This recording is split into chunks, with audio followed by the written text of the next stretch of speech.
C'était un homme d'une trentaine d'années. Nous l'appellerons Joey. Il n'était pas juif pratiquant, il avait surtout une enfance très difficile. Sa mère, bien malade, était décédée au bout d'1 an de maladie, alors qu'il est encore tout petit, et son père n'avait pas tardé à la suivre. Donc, à l'âge de 5 ans, il s'était retrouvé seul au monde. Et il en avait éprouvé une colère très profonde contre son père, mais surtout contre sa mère. Il ressentait comme si elle l'avait abandonné. Et pourtant, la pauvre, elle n'en avait pas fait le choix, elle était tombée malade.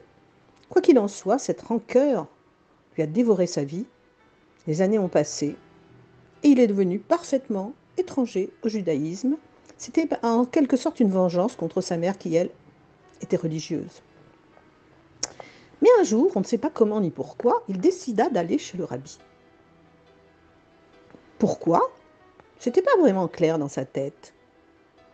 Mais il se trouve que de son vivant, quand il était petit, il entendait sa mère qui parlait souvent du rabbi. Et c'est peut-être à cause de ça qu'il a décidé d'y aller. Ou peut-être que son désir de vengeance le poursuivait. Peut-être qu'il voulait s'y rendre pour faire des histoires, ou bien simplement par curiosité. En tout cas, il a pris cette décision. Il a entendu dire que le rabbi recevait aussi la nuit, et seulement 1 ou 2 fois par semaine.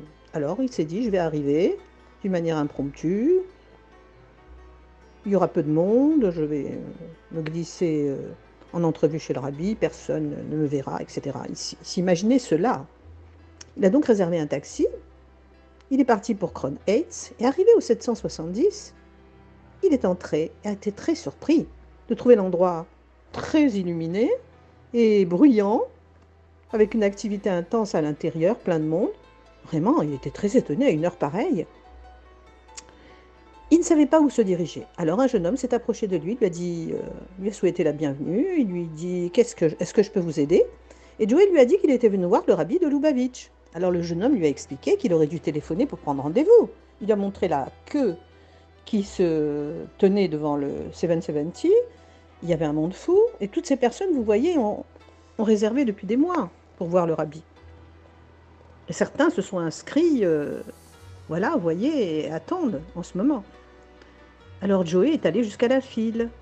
Il a bien examiné la file et puis il s'est dit, tiens, je vais quand même tenter quelque chose. Il s'est approché d'un homme qui était en tête de la file. Il lui a tapé sur l'épaule et lui a dit, en chuchotant dans son oreille, excusez-moi, je dois voir le rabbi d'urgence, mais il y a un problème, c'est que mon avion part bientôt.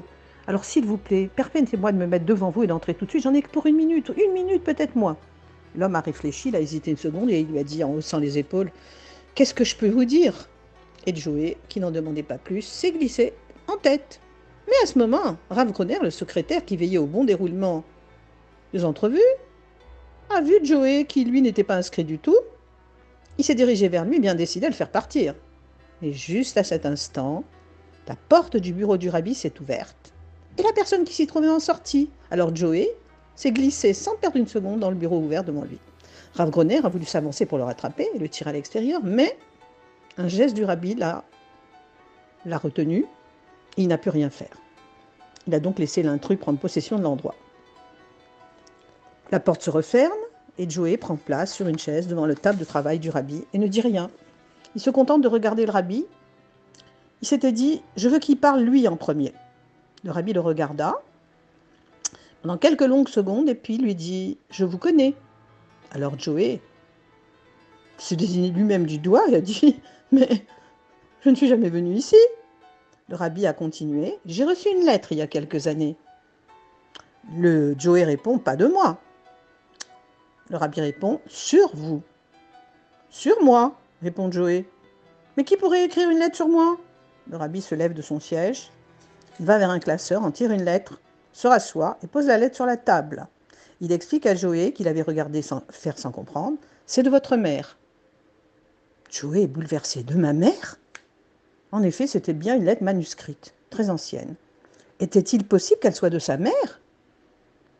Le rabbi a poursuivi. Elle m'a écrit il y a 25 ans, me disant qu'elle allait mourir et me demandant de prier pour son fils.